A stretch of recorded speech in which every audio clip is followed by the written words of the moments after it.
দর্শক কর্তৃক খেলার মাঠে মোহাম্মদ মিঠুনকে দুয়োধ্বনি কিংবা নেতিবাচক শব্দ চয়নে ক্ষুব্ধ বিসিবি পরিচালক শাহনিয়ান তানিম।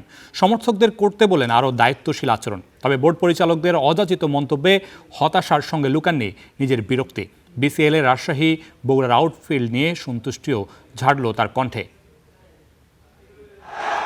এমন দৃশ্য মোটেও নতুন নয় টাইগার ক্রিকেটে।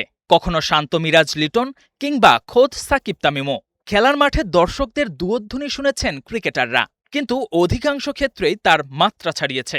মিথুনের ক্ষেত্রে তা তো আরও এক ধাপ এগিয়ে। চলমান বিসিএল এর রাজশাহী থেকে বগুড়া সমর্থকদের নেতিবাচক কমেন্টে মেজাজ হারিয়েছেন মিথুন। নিজে কথা বলেছেন, কিন্তু তাতে দৃশ্যপট পরিবর্তন হয়নি। এই ইস্যুতে বিসিবির অবস্থান স্পষ্ট। প্লেয়ারদেরও আসলে রেসপন্সিবল হতে হবে যে কোন জায়গায় যে কি বলতে হবে, কি করতে হবে। But at the same time of course মিথুনের সাথে যেটা করা হচ্ছে, বা ওই তামিম ইকবালকে এসে আপনি বোর্ড যেই হন না কেন আপনি এসে দালাল রাখবেন, আপনি এগুলো করবেন, দিস ইজ ভেরি অ্যাবিউসিভ। আমার কাছে মনে হয় the player should be given respect. তবে মাঠে দর্শক প্রবেশ আর এই একটা ইস্যু বাদ দিলে বিসিএল এ লেটার মার্কস পেয়েই পাশ করেছে রাজশাহী আর বগুড়ার শহীদ চান্দু ক্রিকেট স্টেডিয়াম।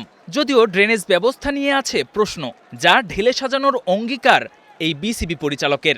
এটা আমার কাজ যে আমার প্রত্যেকটা মাঠে কি কি কাজ করা দরকার সেটা বের করা, এবং আমি চাইবো যে আমি যতদিন আছি ততদিনে মেজর যে জিনিসগুলো সেগুলো আমি করে যাওয়ার চেষ্টা করব।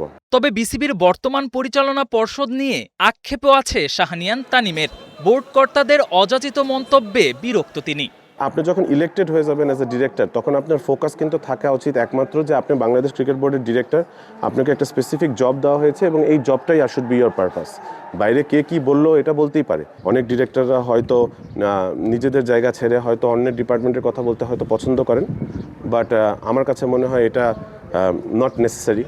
সঙ্গে ক্রিকেটকে বিকেন্দ্রীকরণ করতে ঢাকা, চট্টগ্রাম আর সিলেটের বাইরে আরও সুযোগ সুবিধা এবং ম্যাচের সংখ্যা বাড়ানোর পরিকল্পনার কথা জানান এই বিসিবি পরিচালক।